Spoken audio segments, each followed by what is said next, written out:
আমি কিন্তু এখন চলে এসেছি সেই বিগ সাইজ 2200 স্কোয়ার ফুটের ফ্যাটারিং এর সাইডটাতে, যেদের অর্ডার ফ্যাটারিংটা চলছে। রড কিন্তু টোটাল বিছানো হয়ে গেছে, এখন শুধু বাধাবাদি বা টুকটাক যেগুলো রড লাগানো বাকি আছে, ঢোকানো বাকি আছে, ওইগুলো দিচ্ছে। ফার্স্ট এদিকে যেমন দেখে ডবল লেয়ার যেন ফ্যাটারিং পুরো কমপ্লিট। এখানটাতে মানে টোটাল হয়ে গেছে, এদিকে বাঁধাপতি এতটা হয়ে গেছে।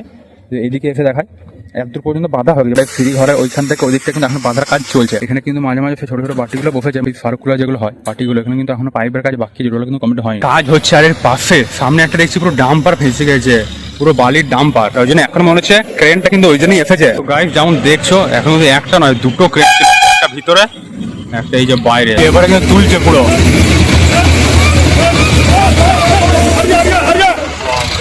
যেমন দেখছো পুরো ট্রেনটা কোনা করে হয়তো ঘোরাতে গেছে, বাস একদম পুরো ঢুকে গেছে। আর এখন ফাইনালি হচ্ছে এবার সিঁড়িটা, এদিকে যেমন দেখছো ছাদ অলমোস্ট কমপ্লিট হয়ে গেছে। এখানে সিঁড়িতে সবার প্লাস্টিক দিচ্ছে, তারপরে রড কিনে এদিকে কাটা যেমন দেখছো।